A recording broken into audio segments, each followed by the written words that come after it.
Magandang araw sa inyo. It's December 25 ngayon, so happy holiday sa inyo. But for me, hindi naging maganda yung holiday ko na 2 araw. Yung pa naman na bakante ko, no? Kasi bukas may pasok na ako eh. Kung kailan na bakante ako, tsaka puro ulan, simula kahapon hanggang ngayon. So hindi ako nakapag-install sa Vermosa at hindi ako nakapag-bike check sa, yun nga, doon nga sa Vermosa. No? So marami akong dinagawa no? Kung kailan bakante ako. So anyway, kasi nandito ako sa kabilang kwarto dahil busy kasi doon yung asawa ko doon sa kwarto namin at kung magbablog naman ako sa labas, eh maraming nagbibidyoke, maraming nagpapatugtog ng kung ano-ano, baka maka-copyright claim ako. So dito ako ngayon sa kabilang kwarto dahil sa ngayon bakante ngayon dito. No? Anyway, for this video naman po, share ko sa inyo yung mga updates dito sa MC Tremor ko kasi may mga pinalitan ako dito eh. Dito sa MC Tremor ko kasi nga kahit papaano kasi gusto ko sanang ibalik yung dating gaan nito kaso nga lang hindi ko maibabalik sa dati talaga kasi ang pinakamagaan nitong FC Tremor ko dati was mahigit 8.6 kilograms. Yan, dahil nga sa sasabihin kong parts mamaya. No? So anyway, mag-start na tayo dito kung ano yung mga pinalitan ko dito. Yan guys, no? Ito nga yung Aeroba Rigid MTB ko. At una nating tignan ito yung pinalitan ko. Yan, ito yung Shimano 105. Shimano 105 to na pang flat bar. Yan, pang flat bar na shifter, no? Sabi nila pang road bike. Ano to? Pang folding bike daw ito, no? Merong iba naman nagsabi para dito ito sa road bike na naka flat bar. Yun yung mga gusto mag road bike pero ayaw nila ng drop bars. Yan, ito yung gusto kong bilhin dati kaso nga lang napakamahal noon. Mahigit 4,000 shifter lang. Yan yung dating ang shifter ko noon yung micro new. Pero kasi nga yung micro new na shifter tapos yung RD ko ay 105 noon, nagkakaroon ng problema sa shifting. So ngayon okay na kasi nga compatible na. Ilalagay ko na lang sa screen ko nung model nito. Yan, nakalimutan ko na kasi nasa Shopee yun eh, yung model nitong Shimano 105 na 11 speed na pang flat bar na shifter, no. Yan. Then syempre, nagpalit ako nito, then nagpalit din ako ng RD. Yan. Ito yung Shimano 105 na R7000 na 11 speed na RD, no. Dati na ako merong ganito last year. Kaso nga lang nung na-aksidente ako at akala ko quit na ako sa cycling. Binenta ko to. At nung nasa Bulacan ako, dinala ko yung bike ko. Bago pumunta doon, pinalitan ko to ng Shimano Deore M5 120. Kasi nga naglagay kasi ako ng malaking sprocket nun eh. Yun. So nung bumalik ako dito at gusto ko na ulit na pagaanin tong MC Tremor ko kasi nga hindi ko akalain talaga na akalain na makakabalik ako from my accident last year noong November 24. Yun nga. Binalik ko itong Shimano 105 R7000 na RD. Yan. Binili ko yan sa Shopee sa online store yung isa lang yung online store na pinagbilihan ko itong RD at saka yung flat bar shifter yan. Hulugan ng ang mode of payment ko dito is pay later. Yan, hindi ko alam kung magkano yung per month pero yung nakita ko dun sa total parang 4.3 o 4.4 kasi nga may bawas pa ng voucher, no.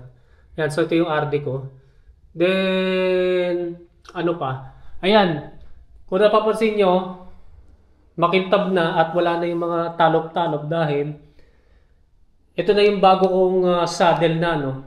Pinalitan ko to nung nung 23, nung nasa bike ako. Doon ko ninistall to eh.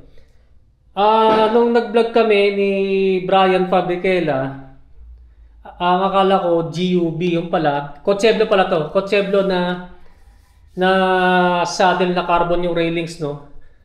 Kasi dati ganito rin yung tsura, ganito rin yung saddle na ginamit ko pero second hand kaya hindi ko alam kung ano yung brand name nun.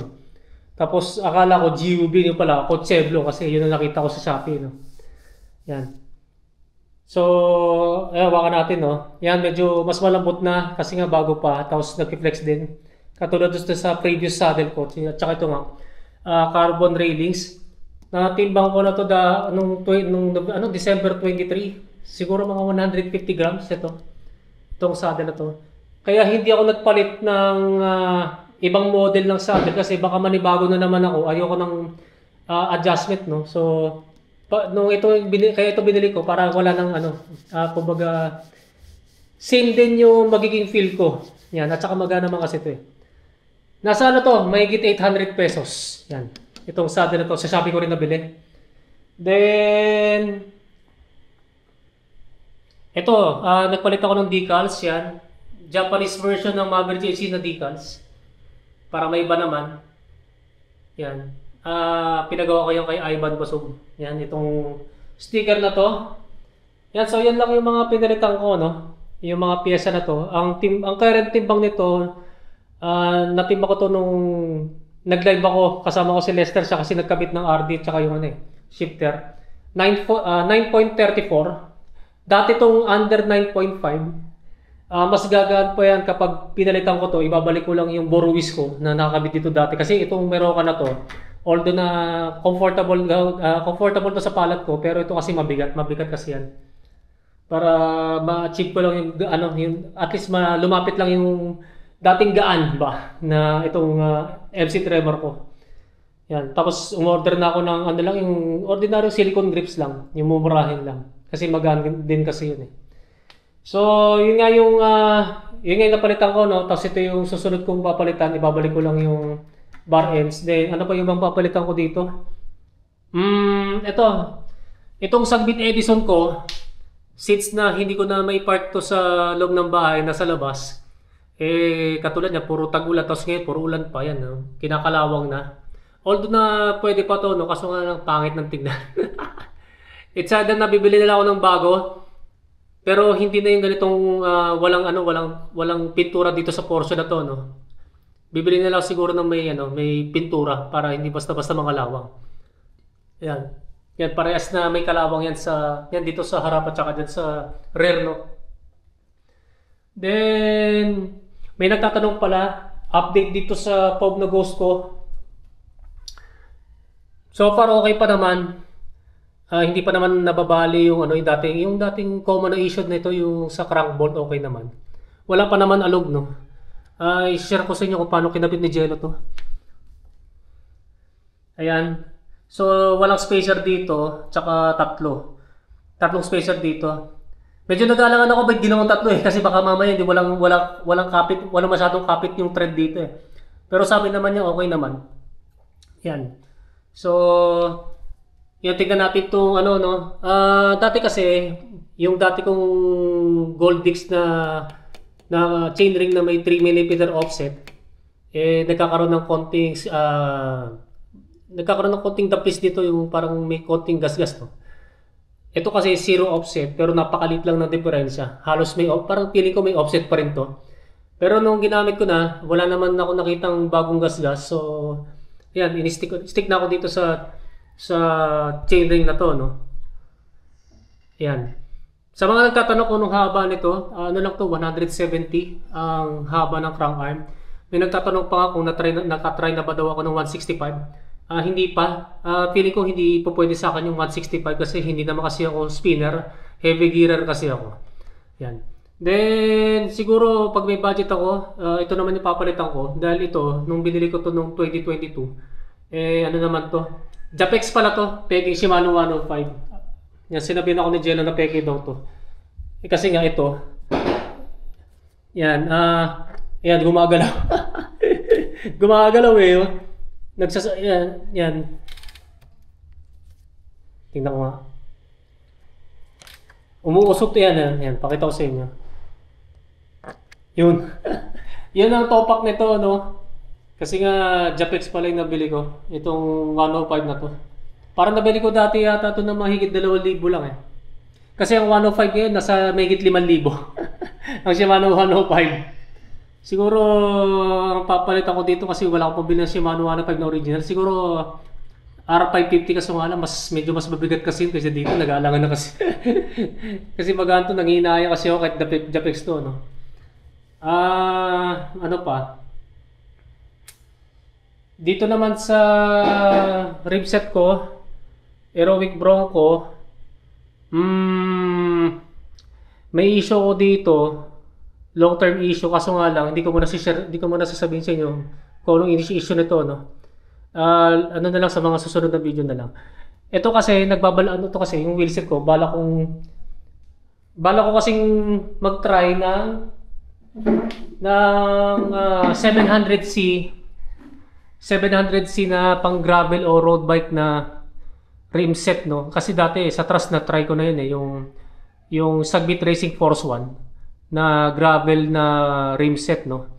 Kasi yung gravel rim set na yon, pagkatanda ko, 19 mm ang inner rim width, tapos 25 mm ang rim width. Nagkasya doon yung dating Gayax Tattoo na 29 by 2.3. Pero ito, ang plan kong palitan dito ay yung